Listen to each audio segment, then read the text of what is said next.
Hi friends, let's start with today's delicious recipe.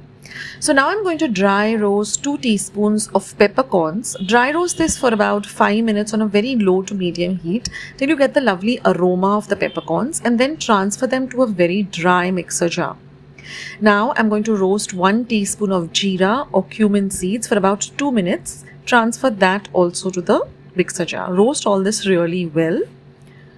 Then I'm going to take 1 tablespoon of fennel seeds, which we call sauf, and dry roast that too for about 3 minutes on a low to medium flame, and transfer that also to the dry mixer jar.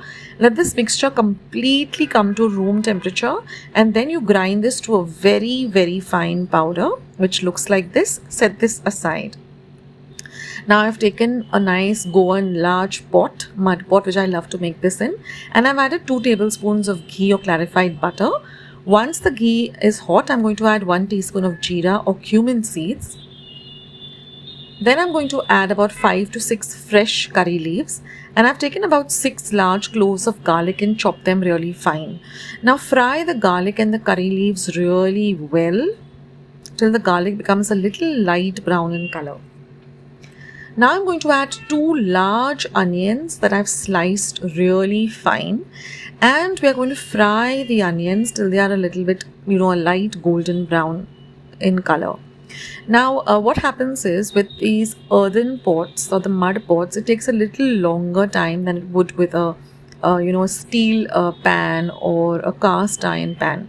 So this takes a little longer for the onions to brown. So this took me about 5 minutes or 7 minutes for the onions to really become brown. So I just covered and cooked it for about 3 minutes on a medium flame so as to fasten the process.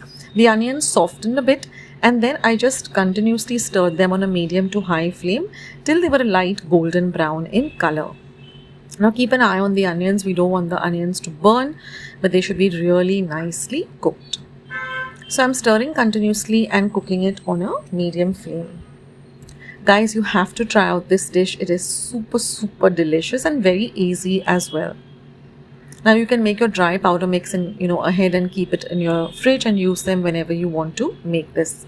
So now our onions are a nice golden brown in color. Now I'm going to add half a teaspoon of turmeric powder or haldi powder. Now this teaspoon of mine is a half a teaspoon measure. Then I'm going to add half a teaspoon of garam masala, and I'm going to mix this really well together.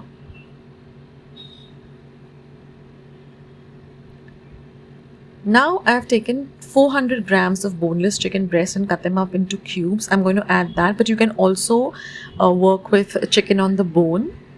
Now I'm used to having boneless chicken because it's very lean and doesn't have a lot of fat, but if you like the chicken on the bone, you can use that. Now fry this really well. Let the chicken get really nicely fried and coated with all of this beautiful bagar.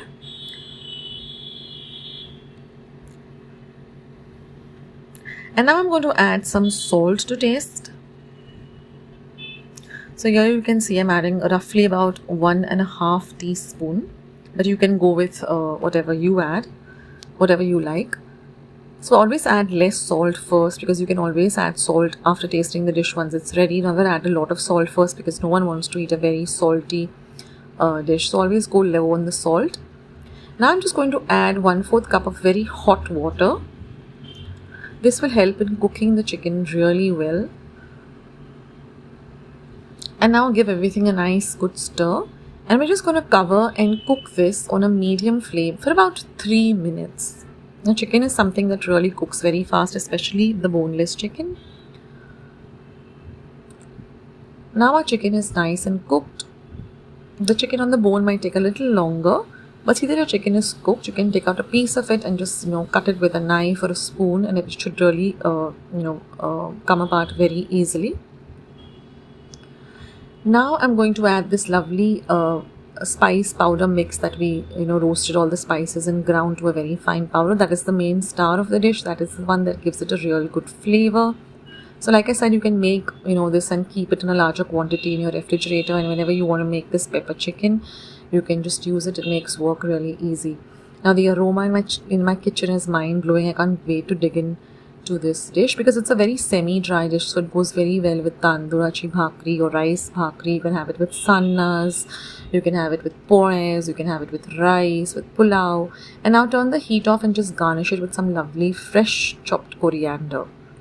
And our lovely Goan pepper chicken is all ready. I can't wait to dig in, guys. I have it with a nice dash of lime and enjoy. I hope you give this recipe a try. Do leave your feedback in the comment section below, and also to look, check out all the products that I've recommended in the comment section below.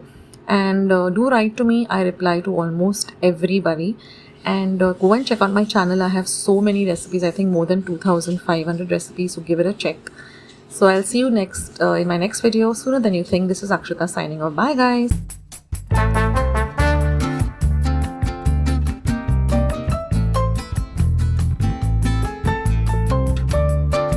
Like this, then don't forget to leave this video a big thumbs up. Also, by clicking the thumbs up icon. Also, don't forget to subscribe to my channel and become a part of Akshata's recipes. Once you have subscribed, there is a small little bell icon that will pop up, so just click on that. That way, whenever I put up a new recipe or a new video, you get a message for the same. So on that note, I'll say bye and I'll catch you in my next video sooner than you think. This is Akshata saying bye, take care, stay healthy, stay fit, be kind and loving to one another. So till we meet again, bye.